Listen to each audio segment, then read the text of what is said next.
n'attend pas d'eux qu'ils sachent tout faire.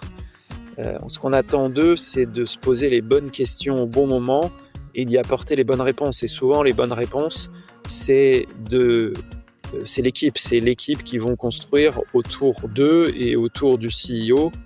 Quand on a vu ce qui se passait, j'ai dit à Jonathan, écoute, focus-toi sur le développement du business. Et donc, va vendre, va vendre, va vendre, va augmenter le chiffre. Et puis moi, je reste à la maison et je m'occupe de faire tourner l'histoire. Donc, ça a commencé comme ça. Salut et bienvenue sur Harmony Inside, ou plutôt sur Harmony Explore. Explore, c'est une nouvelle série d'épisodes d'Harmony Inside pour aborder ensemble les thèmes et les tendances qui façonnent le monde du travail d'aujourd'hui et de demain. Alors, si tu souhaites savoir comment construire une culture entreprise à l'épreuve des transformations qui nous attendent, tu peux me contacter en direct ou en passer par le site de Biharmonist, c'est b-harmoniste.com. Et en attendant, bonne écoute. Salut Nicolas. Salut. Bah écoute, ça me fait très très plaisir de te revoir, de te re-recevoir au micro d'Harmony Inside. Tu étais venu déjà une première fois en 2021, je crois, ce qui ne nous rajeunit pas, pour nous parler de la de la culture de Content Square. Square Enterprise, dont tu étais le CEO. Et en fait, moi, la première question que j'ai envie de te poser, c'est, en fait, pour toi, ça veut dire quoi d'être CEO? Parce qu'on entend ce terme à toutes les sauces, et je pense que j'entendrai jamais deux fois la même définition. Donc, quelle est ta définition du rôle de CEO? Bah, écoute, c'est intéressant comme question parce que ces 10 dernières années, dans notre univers, de la tech et des startups scale-up, j'en ai croisé beaucoup, des plus expérimentés ou moins expérimentés, que moi et pour échanger les bonnes pratiques souvent et je me suis rendu compte qu'on avait tous une définition différente et il n'y en avait pas 2 qui faisaient le même job. Donc j'ai envie de dire que une fois de plus, hein, dans notre secteur, c'est vraiment un job sur mesure et la façon dont je le définirais, moi, le CEO, il est bon, il fait très souvent, bien sûr, partie de l'équipe, peut-être la plus importante, le cœur du réacteur. Hem, Moi, dans mon cas à moi, ça a été de m'adapter, en fait, au fondateur et CEO et de trouver, ma place pour pouvoir l'accompagner, l'aider et justement prendre une place, que lui souhaitait pas forcément prendre. Donc, notre, histoire, ça a commencé comme ça, hein. Il m'a proposé de venir, le seconder, de venir, l'aider, dans cette entreprise. Donc je savais que j'aurais un rôle un peu de numéro 2 à me créer, a priori et c'est vraiment comme ça que j'ai fait. Donc quand je suis arrivé, COO, directeur général adjoint, on parlait un petit peu de tous ces titres-là, je j'avais pas vraiment de fiche de poste. Et ce que j'ai fait au début et ce que d'ailleurs j'ai toujours fait, ça a été, de regarder où Jonathan était, bon, ce qu'il aimait faire et de regarder justement tout ce qui était un petit peu vide, laissé vide et qui avait besoin d'être comblé et c'est ce que j'ai fait. Donc dans mon cas, ça a été de me focaliser sur, l'équipe et l'organisation. Donc dans une entreprise qui a eu une croissance, très importante, de son business, mais aussi de son effectif. Ça a été en permanence de nous assurer qu'on avait la bonne organisation, avec la bonne équipe, avec la bonne culture, avec une équipe engagée et cetera et voilà, mon rôle, ça a été surtout ça. Donc mon périmètre, il a énormément évolué. J'ai des fois eu des secteurs de l'entreprise qui m'ont, reporté, puis c'est parti chez quelqu'un d'autre et puis c'est revenu. L'objectif, c'était simplement d'être pragmatique et d'avoir, les bonnes personnes qui se focusent sur les bons sujets au bon moment et pour moi, les bonnes personnes, c'est des personnes qui ont le temps de le faire, qui ont envie de le faire et qui ont un minimum de compétences, pour le faire. Mmh. Alors, on va rentrer dans tout ça en détail juste avant, pour ceux qui ont peut-être pas écouté le premier épisode et qui te découvrent maintenant. Est-ce que tu peux te présenter rapidement pour ceux qui connaissent pas encore? Oui, donc moi je m'appelle, Nicolas, j'ai 47 ans. Voilà, j'ai toujours, profilé l'école de commerce, j'ai toujours travaillé dans l'univers, de la création d'entreprises innovantes, start-up, j'ai participé à quelques belles aventures et j'ai eu la chance, ben, il y a 10 ans, alors que je vendais des diamants et des bagues de fiançailles sur internet, de rencontrer, Jonathan Cherki qui crée Content Square, à la sortie de l'école et il, m'a très vite proposé de rejoindre l'aventure, de m'associer à lui pour développer cette boîte qui, à cette époque-là, ne faisait pas de software, qui en fait était une société de services Mais Jonathan avait une ambition très claire, c'était de développer un logiciel, de demander aux clients de faire le job à la place des consultants de Content Square, de payer un peu plus cher, pour ça, de s'engager plus longtemps. Et voilà, donc on a fait ça. On a eu une première grande étape qui a été de transformer cette entreprise de service en une entreprise de SaaS et puis ensuite, l'internationaliser, la développer de plein de façons, différentes. Et Content Square, c'est un éditeur de logiciels, qui, travaille sur, le user experience et donc, c'est du user experience analytique. Donc nous aidons, les entreprises qui sont des grandes marques, ou des entreprises de taille moyenne ou même des petites entreprises, à mieux comprendre et optimiser l'expérience utilisateur sur leurs interfaces digitales, donc que ce soit web, ou mobile. Mmh. Et justement, que tu comprennes bien les différentes, étapes par lesquelles, tu es passé et Content Square est passé avec toi. Concrètement, en termes de taille d'entreprise, tu parlais même de un business model différent, mais à quoi ça ressemblait Content Square quand tu es arrivé et quand tu l'as quitté il y a quelque temps? Alors, quand je suis arrivé, c'était super excitant, hein, mais il y avait une trentaine de salariés, dont plus de la moitié étaient des stagiaires, de mémoire. C'était un bazar, un gros bazar, mais extrêmement vivant. Et c'est vraiment la situation de rêve. Je pense quand tu rejoins une boîte, tu sens qu'il y a un potentiel de dingue, mais que justement le petit bazar, mais sympathique, qu'il y a autour de toi a plutôt tendance à freiner cette croissance, à la bloquer, et donc en mettant juste un petit peu de méthode, et d'ordre, on sent que ça va pouvoir, vraiment aider. Et donc on avait, cette trentaine de personnes, basées dans le cœur de Paris, qui venaient de prendre des nouveaux locaux, d'ailleurs très, très grands par rapport à la taille de l'équipe. Donc on sentait tout de suite qu'il y avait l'ambition, pas de levée de fonds, si ce n'est un petit tour de seed auprès de quelques business angels, mais la volonté de faire un premier tour de table. Jonathan, le fondateur qui passe sa journée, en dehors du bureau, sur les routes de Paris, avec son scooter et qui, ramène plusieurs, gros contrats, tous les jours, mais que la boîte a du mal à honorer parce qu'elle manque de personnel, en fait, pour pouvoir délivrer. Donc comme on peut pas délivrer, on peut pas facturer. Comme on peut pas facturer, bah, on reçoit pas d'argent et puis du coup, bah, il peut y avoir des petits soucis dans la Mmh. caisse. Un peu problématique, Et ouais. mais c'est un excellent problème, hein. Donc tu arrives dans une boîte, il y a une pile comme ça de contrats, il faut, s'assurer qu'on va recruter, la bonne équipe, à la bonne taille, bien former les gens et puis voilà, délivrer le service le plus rapidement possible, commencer à facturer et puis là, la machine commence à s'enclencher. Hem Et c'est comme ça d'ailleurs, moi j'ai commencé, hein, j'ai quand on a vu, ce qui se passait, j'ai dit à Jonathan: «Écoute, focus-toi sur le développement du business, tu es» parce qu'il a vraiment un super pouvoir à ce niveau-là.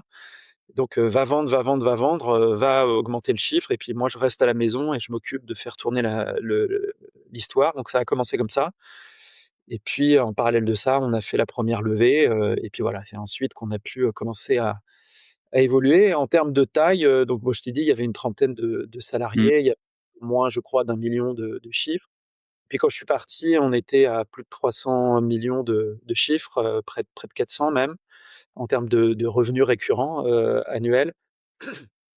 1 700, salariés et donc une entreprise, ben oui, qui ressemble qui a plus grand chose à voir, parce qu'en termes de taille, voilà, là où on parlait seulement français, là on s'est mis à tous, parler anglais, en permanence. Donc voilà, la langue a changé, la culture a quand même évolué, hein, il y a, je dirais l'ADN qui reste là, mais la culture a bien évolué. Pourquoi? Bah, parce qu'on a traversé énormément de transformations. Déjà la taille, le Mmh. covid a eu, comme dans plein de boîtes, pas mal d'impact. Je pourrais en reparler et puis bien sûr, les acquisitions et les intégrations de boîtes de taille importante qui ont du coup, et fait évoluer, la culture, de Content Square, comme quand tu, réunis un peu 2 familles, ben, c'est quelque part quelque chose d'un peu Bien sûr. nouveau qui en ressort, quoi. Voilà, donc on est passé à travers beaucoup de transformations, de la croissance organique à de la croissance externe, de un produit à plusieurs produits, de un segment qui était le segment enterprise à multi-segments, mid-market, SMB, une boîte franco-française, une boîte, globale. voilà et plein d'autres transformations comme ça. Mmh.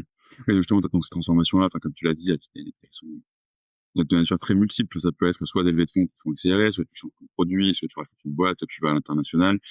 Au final, toi, dans ce que dans ton rôle justement, d'arriver à mettre un peu de méthode, comme tu disais au début, à cette époque, vous êtes 30 et dans toutes ces étapes-là, est-ce qu'il y a des leviers qui font que ça fonctionne pour réussir à traverser justement une nouvelle étape de croissance pour une entreprise que tu as repéré qui sont en gros un peu ton blueprint pour te dire bon, il va y avoir un gros changement, comment est-ce qu'on l'aborde?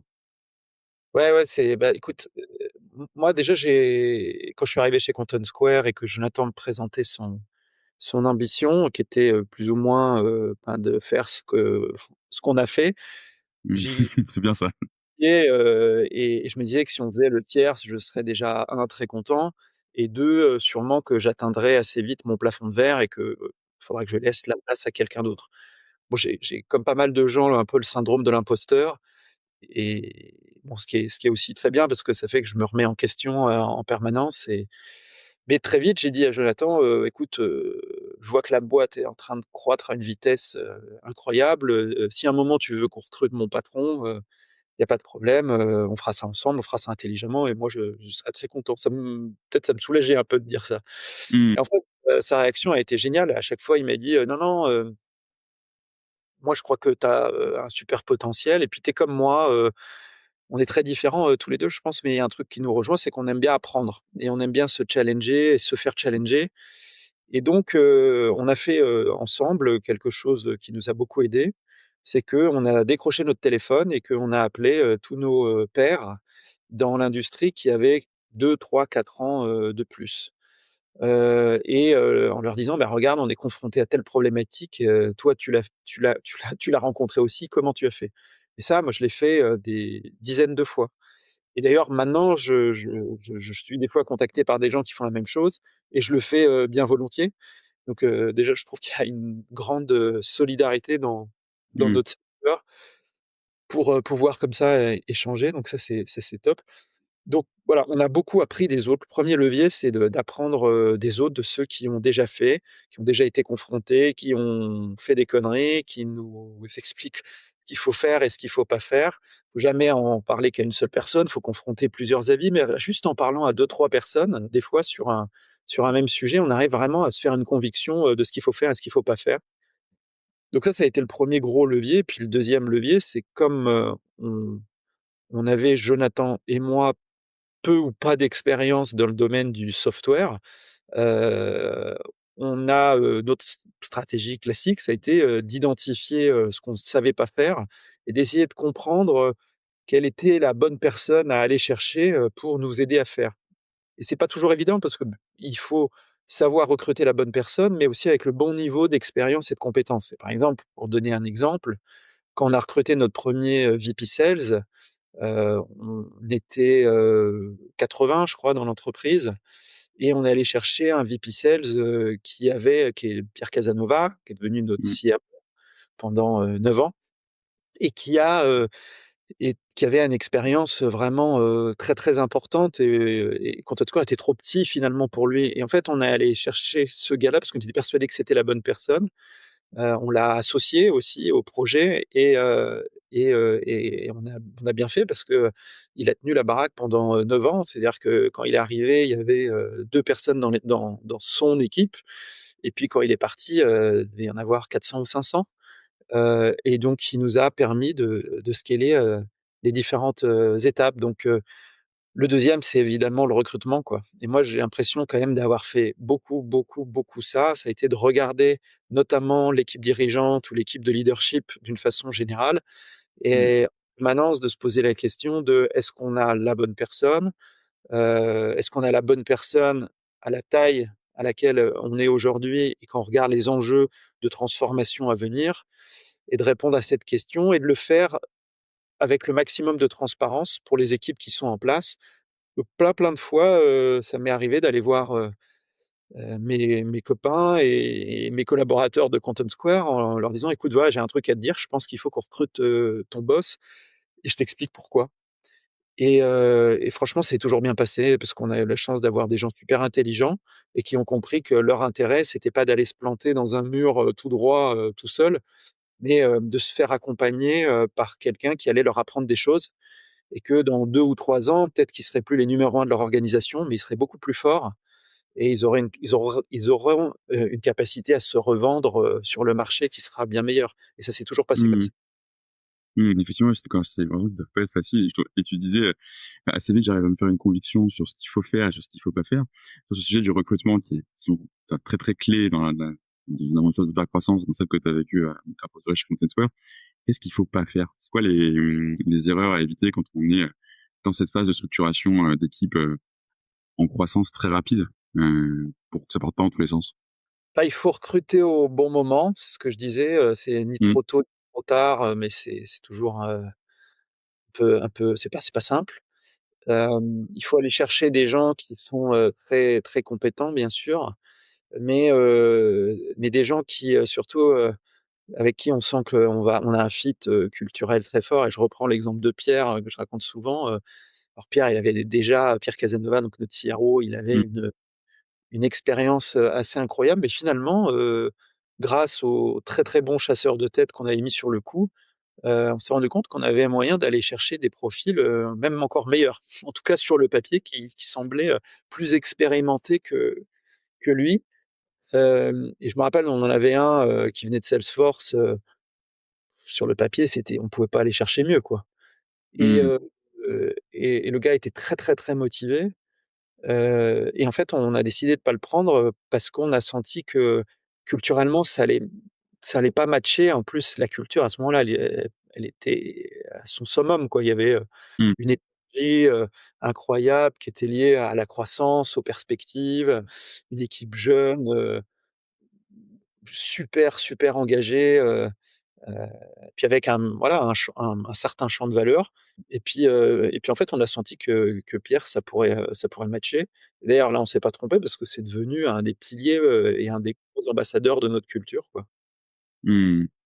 Tu disais tout à l'heure, je me suis beaucoup occupé de l'organisation, et de l'équipe. Est-ce que tu construis ton équipe autour d'un modèle d'organisation que tu considères comme étant le bon pour, l'étape actuelle et l'étape d'après? Ou est-ce que tu vas, en gros, aller chercher des gens qui sont tu penses que ce sera les bonnes personnes et réorganiser, en gros, la structure de ta boîte pour pouvoir mettre ces personnes dans les meilleures conditions pour performer? C'est une bonne question et j'ai envie de te dire, c'est un peu des 2. C'est-à-dire qu'il faut vraiment savoir faire évoluer l'organisation, au fur et à mesure du temps, et faire pas mal de changements et pour te donner quelques exemples. Mmh mh.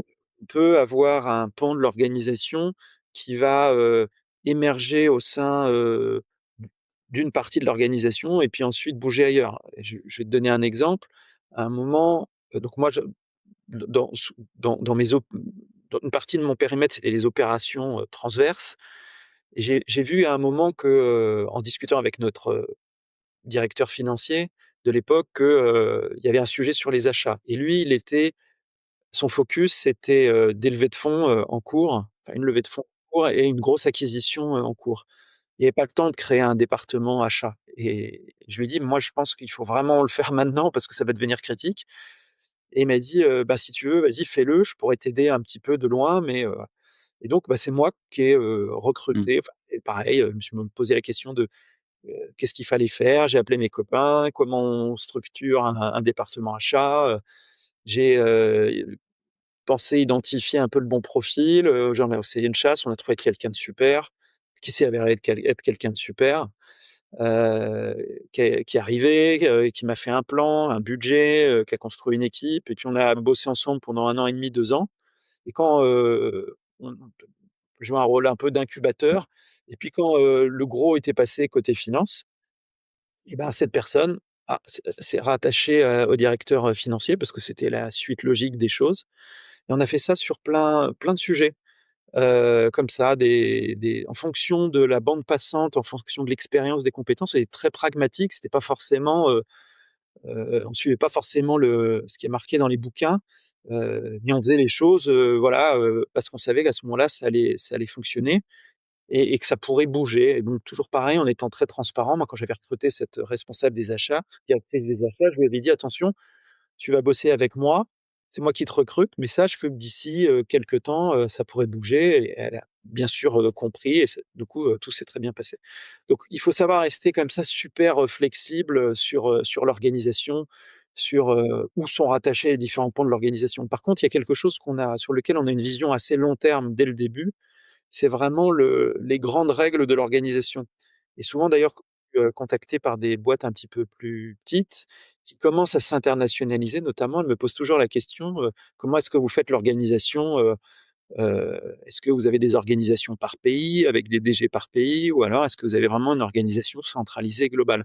Cette question-là, on se l'est posée très, très tôt, avant même d'attaquer, l'international et on voulait avoir un peu une doctrine, là-dessus. Donc toujours Mmh. pareil, appeler tout le monde, on a regardé un petit peu ce qui se disait, on a aussi, leveragé nos 1ers investisseurs et on a eu une vision très, très claire, c'est qu'il fallait surtout pas avoir une organisation par pays, mais une organisation centralisée. On nous a souvent challengés même en interne là-dessus, quand, par exemple, les US ont commencé un peu à grossir ou d'autres géographies qui voulaient avoir un plus d'autonomie, mais ça, on n'a jamais lâché, je pense qu'on a bien fait, parce que dans notre secteur, pour avoir, vraiment une organisation, super scalable, à moyen et long terme, en tout cas d'après nous, il faut avoir une organisation, complètement centralisée, pas commencer à avoir, Et une boîte pourquoi? américaine, une boîte européenne, parce que sinon tu commences à avoir, différentes façons de vendre, différentes stratégies go to market. Tu vas te mettre à avoir différents pricing et puis, différents produits, hein, potentiellement parce que tu as voilà et ça, on m'avait vraiment beaucoup alerté, Mmh. et du coup, on a tenu cette ligne et je pense qu'on a bien fait de le faire. Mmh. Est-ce qu'il y avait d'autres éléments de doctrine pour Ten Square justement? Quelque chose que vous vous êtes dit très tôt qu'il fallait qu'on tienne et que vous avez réussi à maintenir, au gré justement de l'évolution de la boîte? En termes d'organisation, bah, je pense qu'il y avait surtout ça. Après, comme beaucoup de boîtes, aujourd'hui, on a été quand même très, très sensible au sujet culture, valeurs, Mmh mh. raison d'être, donc on a toujours, bien travaillé ces sujets-là et on a toujours été très, très vigilants parce qu'on a, la chance d'avoir un niveau d'engagement qui est très élevé, qu'on a voulu, maintenir de façon très élevée, dans la durée et on sait très bien que, ces éléments, sont clés pour ça. Donc Mmh. quand on a commencé à croître et à passer des niveaux de scale, notamment en termes de volume d'employés, qu'on a commencé à faire des intégrations, heu, assez massives, hem, on a toujours, travaillé, là-dessus, et donc bien sûr au début, on avait défini notre culture, nos valeurs, notre raison d'être, on avait un plan, autour de tout ça et on l'a rafraîchi. On a fait ce qu'on appelle des cultures refresh. On en a fait 2, Mmh. heu, qui consistaient en fait à s'arrêter à un moment et à dire: «Mais attendez, comment, nos valeurs ont évolué? Est-ce qu'elles sont toujours d'actualité? Est-ce que les gens se reconnaissent toujours?» D'une part et puis d'autre part, est-ce qu'on a envie, parce que des valeurs ça peut et ça doit représenter ce qu'on est, mais ça peut être aussi, ça peut être, on peut avoir au moins une ou 2 valeurs qui Mmh. représentent ce qu'on a envie d'être. Ce qu'on a Bien sûr, envie ouais. comment on a envie d'évoluer, et donc ça, on l'a fait. On les a fait évoluer et ça a plutôt bien fonctionné, ouais. Il y avait des déclencheurs particuliers qui, t'ont fait dire: «C'est le moment justement de faire ce refresh» ou Bah, oui, franchement, il y en a 2. Bah, déjà, c'est vraiment on essayait d'anticiper au moment des intégrations. mmh Une mh. fois de plus, quand tu intègres, 20-30-40 de ton effectif, futur, tu sais que ça va bouger. Donc ça, c'était un premier élément. Puis le deuxième élément, c'est juste de voir qu'il commence à y avoir des frottements, en fait. Il Mmh. commence à y avoir des frottements, on a ce qu'on appelle, des pulse surveys, qui sont voilà, on prend le pouls de l'équipe tous les 6 mois, et on les fait pas mal interagir sur les valeurs, sur, et tout un tas d'autres indicateurs.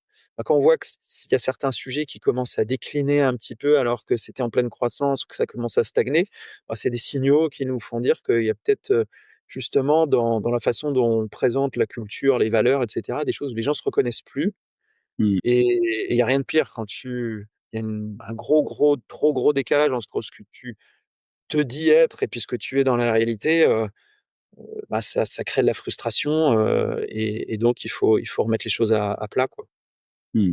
Et justement, enfin, quand je t'entends parler de culture et de valeurs, on parlait d'orgas, de recrutement, et cetera. Je me pose aussi beaucoup la question, de savoir comment est-ce que tu articules, en gros, sur ces sujets-là, ton rôle, le rôle de CEO, le rôle de ton fondateur, qui va être toujours plus ou moins impliqué, notamment dans les sujets de vision, et cetera, et le rôle de ton, DRH, Head of People, je sais pas comment vous l'appeliez, à l'époque chez, CS, mais notamment sur ta dimension en tant que CEO et la dimension du DRH. Comment c'est quoi la bonne manière de répartir les rôles? Est-ce que tu travailles complètement en symbiose et c'est fluctuant? Est-ce qu'il y a vraiment des choses qui sont très le périmètre de l'un ou de l'autre sur ces aspects justement, gestion de la croissance de l'équipe? Comment tu crées un dispositif et un binôme qui fonctionne? Moi, je pense pas qu'il y ait de enfin, en tout cas, notre modèle, je pense qu'il était très propre à nous, mais une fois de plus, il s'est adapté en fonction de la situation et puis, un peu des forces, et des faiblesses, de chacun. Mais ce qui est sûr, c'est que, nous, le dispositif a été le suivant, c'est qu'effectivement, on a eu un CPO, un Chief People pendant Mmh. très longtemps. Et puis il y a Jonathan, notre CEO et fondateur. Donc Jonathan, il est là pour incarner surtout. Il est là Mmh. pour incarner, donc il est là pour, dire, «Je sais à quel point c'est important», et donc il nous demande ensuite de travailler sur une stratégie et un mode opératoire pour faire, émerger et faire vivre ça, du mieux possible.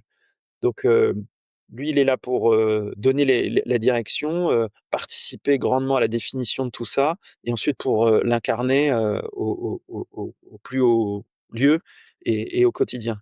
Et puis ensuite, moi, je travaillais avec, donc pendant quasiment tout mon exercice chez Canton Square, j'ai eu, les CPO, qui m'ont, reporté directement. Comme ce sujet de l'organisation et des people et de l'équipe était vraiment un sujet central pour nous, bah, j'avais énormément de proximité avec ce sujet-là.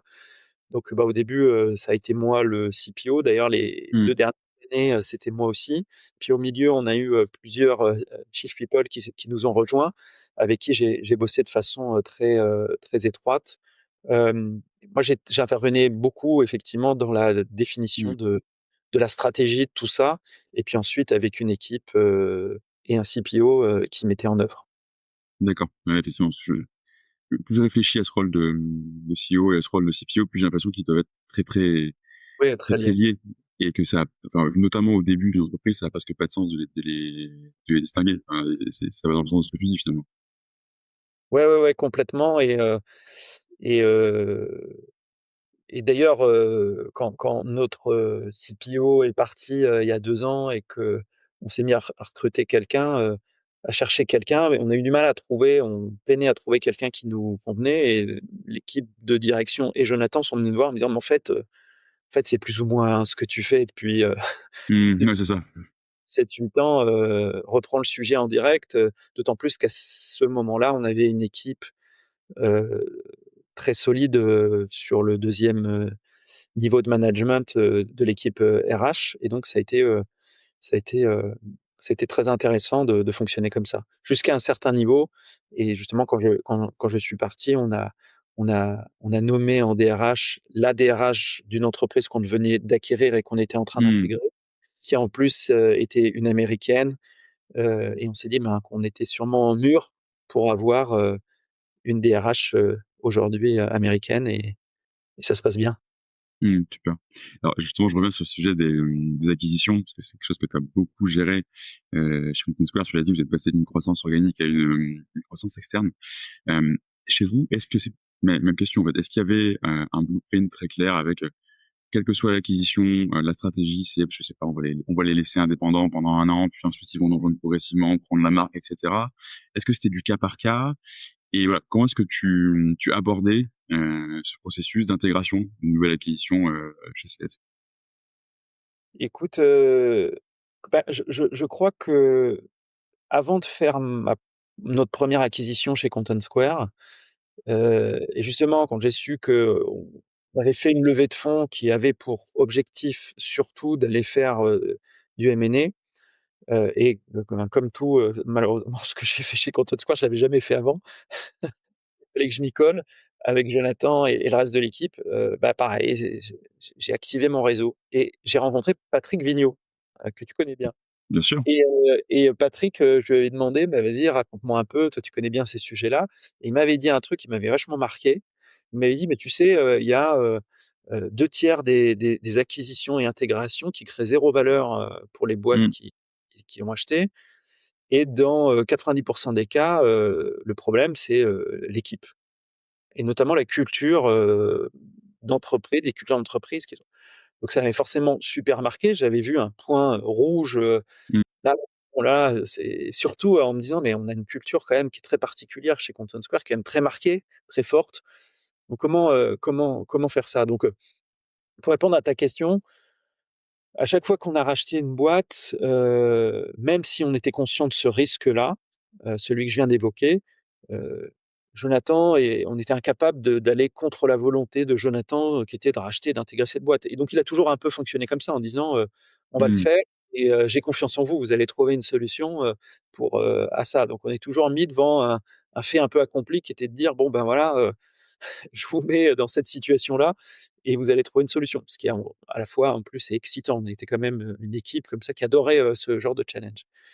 Hem, donc on a quand même voulu développer une méthode.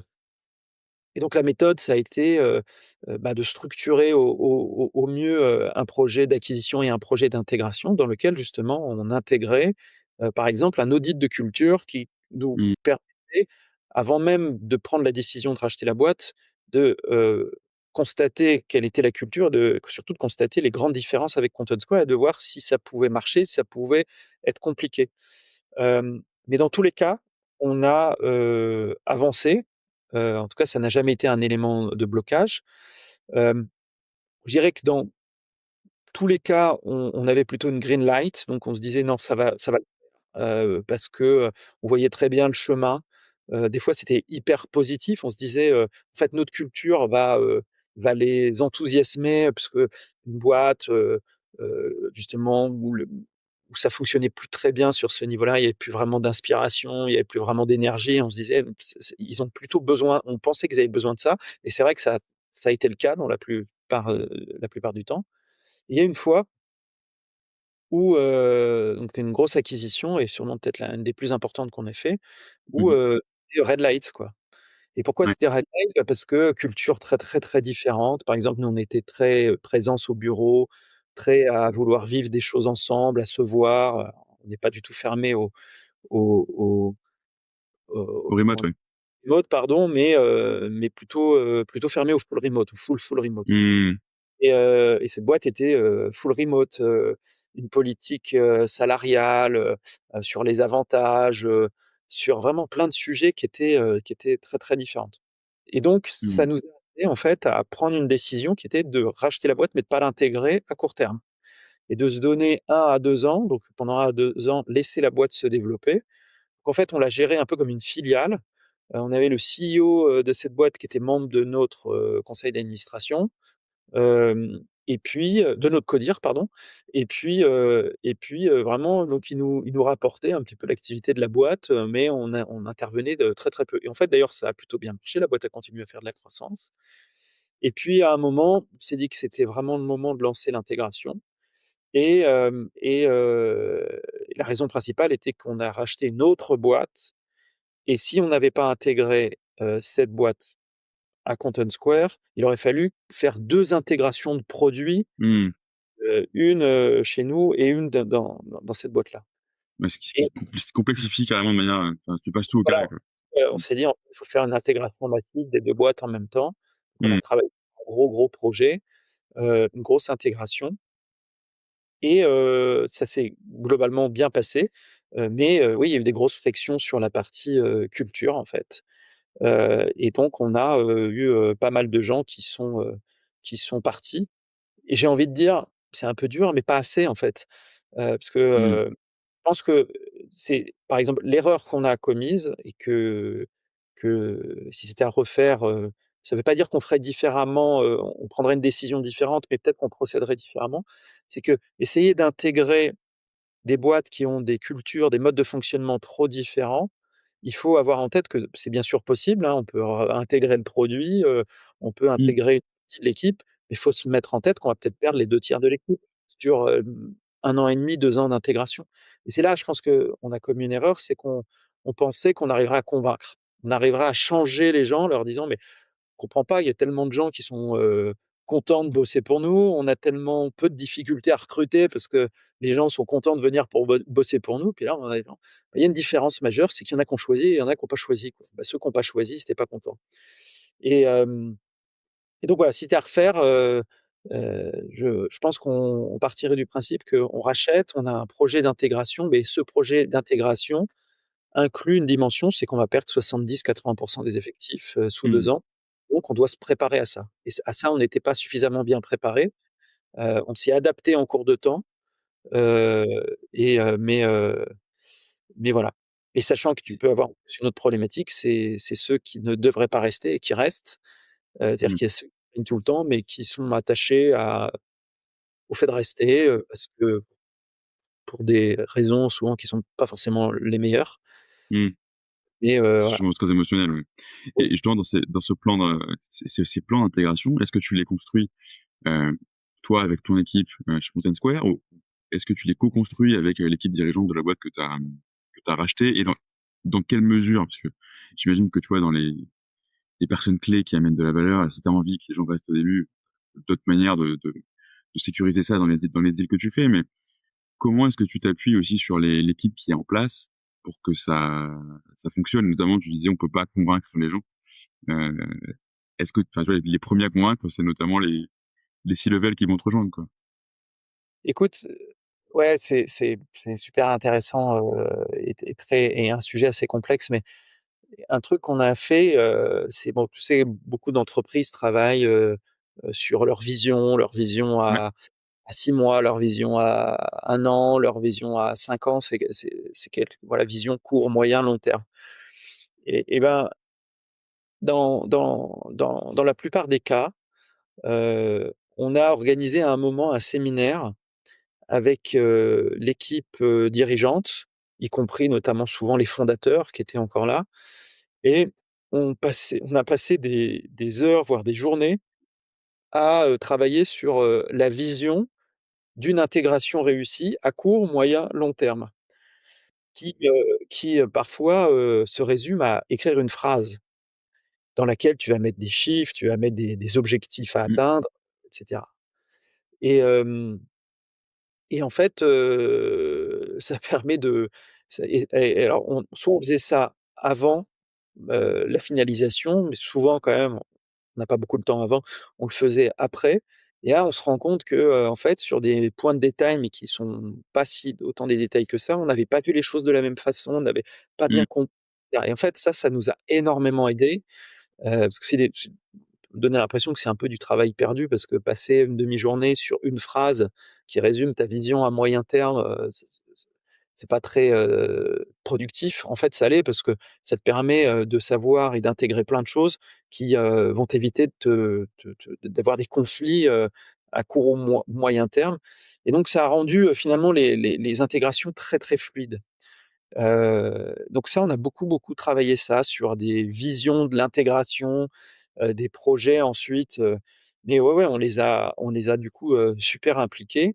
On a très vite créé une équipe de PMI, donc Post Merging Integration, donc des gens, voilà, de super chefs de projet qui avaient l'expérience de ça, pour, vraiment définir des plans extrêmement, huilés. À chaque fois, il y avait un pan, autour des people, à chaque fois, il y avait un pan autour du produit, auprès du business, auprès de tous les sujets, ensuite, administratifs, transverses et cetera et on avait vraiment des roadmaps très, très, très précises et qu'on avait définies en amont et qu'on suivait, de façon hebdomadaire, pendant, ouais, 6 à 24 mois selon la taille des intégrations et c'est devenu ouais, ouais, c'est devenu notre quotidien et mmh. puis voilà, Intéressant. surtout ce qui est super important dans ces projets-là, c'est il faut mettre les choses carte sur table, qui a envie de rester, qui a pas envie de rester, qui a envie de rester pendant combien de temps pour faire quoi, comment, donc faut aborder tous les sujets un peu compliqués. Il faut surtout pas reléguer ça à un second temps parce que ça voilà, Non, mais non. tout bien ce sûr. qui peut mener à avoir des sortes de non-dits ou d'ambiguïté ou d'éléments de mauvaise compréhension, on va voilà, donc il faut tout mettre sur la table, tout définir de la façon la plus claire possible, en fait. Mmh, très clair. Justement, tu parlais de ces moments, ces moments de difficulté et c'était le dernier sujet que j'avais envie d'aborder avec toi. Hem, le modèle Scale Up, on en parle et on a parlé là pendant 40 minutes ensemble, quasiment que sous l'angle de la gestion de la croissance et c'est un modèle qui est conçu pour grandir en continu. En fait, tu es tout le temps en train d'enclencher la phase d'après, tu lèves des fonds, tu sais que tu vas faire tes tangentes, tu as ton renoué et cetera et cetera. Et toi, tu as vécu, chez, Open Square des moments où tu prends un coup d'arrêt, tu vis des crises, ils sont pas forcément des crises internes, c'est le Covid, où globalement tout s'est arrêté. Est-ce que comment chez CS, en gros, vous avez réussi à construire un modèle qui soit résilient, capable d'encaisser ces choses-là, plutôt que d'être en gros, un modèle qui soit, quasiment à flux tendu sur la croissance et qui ne tolère pas entre guillemets de variations, externes qui peuvent potentiellement perturber tous tes plans, quoi? Alors il y a sûrement plusieurs choses, mais il y a un élément clé qui me vient en tête, c'est la communication interne. Mmh, C'est-à-dire que dans une entreprise qui est petite ou de taille moyenne, un, et 2 qui est en pleine croissance où en gros c'est la machine à bonnes nouvelles tout le temps, ouais, il y a pas énormément, de sujets très compliqués ou très négatifs ou en tout cas d'inquiétudes, c'est facile. C'est facile, et tu fais ça de façon très intuitive et spontanée. Et puis quand, les challenges, enfin déjà quand la taille commence à arriver, déjà tu te rends compte qu'à partir d'une certaine taille, ce qui fonctionnait de façon, voilà, facile, intuitive, simple, se met à à être un peu plus compliqué. Dans en plus un contexte de plus en plus international, où tu peux avoir la barrière de la langue, heu, et puis voilà des tout d'un coup des challenges très forts comme, le Covid et toutes les inquiétudes que ça peut soulever. Voilà, une acquisition, une grosse intégration de boîte, tu le sais très bien, les gens se disent: «Oh là, qu'est-ce qui se passe? On va m qu'il y a un autre qui va arriver ou une autre qui va me piquer mon job» et cetera. Et puis après, bah, même les phases plus récentes, hein, quand l'économie s'est mis à l'arrêt, on a très mmh, fortement ralenti suite à la crise, récente. Et ben, dans ces moments-là, en fait, la communication peut plus être, comme ça, je dirais amateur. Et nous, on a eu, cette idée de recruter, quelqu'un, qui allait nous aider à mettre en place une vraie stratégie de communication externe et interne. Comment communiquer auprès des salariés, comment communiquer avec le board, comment communiquer avec nos actionnaires et comment communiquer avec nos clients et communiquer avec le grand public à chaque fois qu'il se passe quelque chose d'important. Et on a vraiment, progressivement, mais assez rapidement, professionnalisé, notre communication, et ça, c'est un élément clé. C'est vraiment un élément clé, c'est, le bon message à la bonne audience, avec les bons mots et puis surtout au bon moment, quoi. Donc, se poser toujours la question de qu'est-ce qu'il faut communiquer, quand? Ah non, c'est trop tôt ou alors non, là, ça va être trop tard, voilà. Donc ça, c'est le premier élément et puis le deuxième élément, c'est vraiment la transparence. C'est-à-dire qu'on a dans notre industrie la chance de travailler avec des gens qui sont tous, voilà, qui sont tous des cadres, hein. On a quasiment 100 de mmh, cadres, d'entreprise, des gens, qui ont bac+5, des gens, qui comprennent très bien ce qui se passe, quand ça va bien, mais aussi quand ça va moins bien. Hem Et donc on peut avoir ce sentiment de vouloir toujours les rassurer, c'est une façon de protéger les gens, en fait. C'est mmh, par toute bonne intention, c'est de dire: «Ah, ça sert à rien d'en dire trop là-dessus, ça sert à rien de communiquer trop tôt là-dessus, alors qu'on sait que ça va se résoudre». En fait, non, ça fonctionne souvent assez mal ce type de raisonnement. Et donc c'est plutôt, la transparence, mais, avec, voilà, avec le bon niveau de communication et une fois de plus, au bon moment. Ça ne veut pas dire que c'est de la transparence à outrance. Quand on a eu à communiquer sur des sujets, on nous a demandé, on nous a posé des questions pour qu'on communique sur des sujets un peu stratégiques, mais des sujets un peu sensibles, confidentiels, comme par exemple un projet d'acquisition sur mmh. lequel on a quelques dirigeants chez nous qui sont au courant, qui ont signé des NDA vis-à-vis de la boîte avec laquelle on discute, ben, on peut pas communiquer, c'est tout. On a donc il nous est arrivé de dire on ne répond pas à cette question parce qu'on ne peut pas et on explique pourquoi, parce qu'on est il Oui, y a voilà. la confidentialité et puis les gens comprennent très bien. Mmh, très clair. La communication, la professionnalisation de la communication interne, en fonction de la taille de la boîte, c'est vraiment un sujet, super important parce que les frictions avec l'équipe, elles peuvent vraiment démarrer là, quoi. Mmh, hyper intéressant. C'est vrai qu'on en parle finalement, vraiment très peu de ce sujet-là. Je m'attendais pas à cette réponse-là, donc merci. J'ai une dernière question, pour toi, Nicolas, qui est, assez traditionnelle sur ce podcast. Dans ton contexte, avec le recul que tu as aujourd'hui sur cette aventure que tu as eue chez Content Square, ce rôle de CEO que tu as réinventé, une dizaine de fois au moins durant ces années-là. Si j'étais un CEO, beaucoup moins expérimenté, débutant, au départ d'une aventure entrepreneuriale, ce serait quoi le conseil que tu me donnerais? Qu'est-ce que ça devrait être mes priorités? Bah, déjà, ne pas avoir, ce syndrome de l'imposteur, c'est-à-dire, ce qu'on attend, d'un CEO, c'est pas forcément, qu'il, et c'est un peu comme un aussi un dirigeant, un CEO, c'est de on n'attend pas d'eux, qu'ils sachent tout faire. Ce qu'on attend d'eux, c'est de se poser les bonnes questions au bon moment et d'y apporter les bonnes réponses et souvent les bonnes réponses, c'est c'est l'équipe qui vont construire autour d'eux et autour du CEO, et donc c'est ce comité de direction ou, cette leadership team, sinon souvent on prend un cadre un peu plus large. Hem et donc c'est vraiment ça, c'est de se focaliser sur, les besoins de l'entreprise, bien les cerner, bien les comprendre, bien les assesser, mettre en place la bonne stratégie qui consiste à recruter des sachants.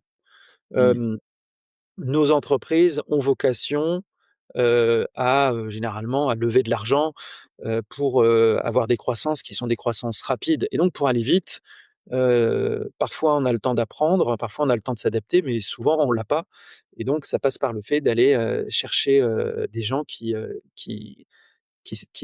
savent, et donc voilà, donc c'est plutôt de recruter des gens qui vont vous expliquer ce qu'il faut faire et donc il faut bien les choisir, plutôt que recruter des gens à qui vous allez expliquer ce qu'il faut faire. Mmh. Merci beaucoup, Nicolas, pour ce témoignage. Avec plaisir. À très bientôt. Salut, à bientôt. Merci d'avoir écouté cet épisode jusqu'au bout. Si vous êtes là, c'est sans doute que ça vous a plu.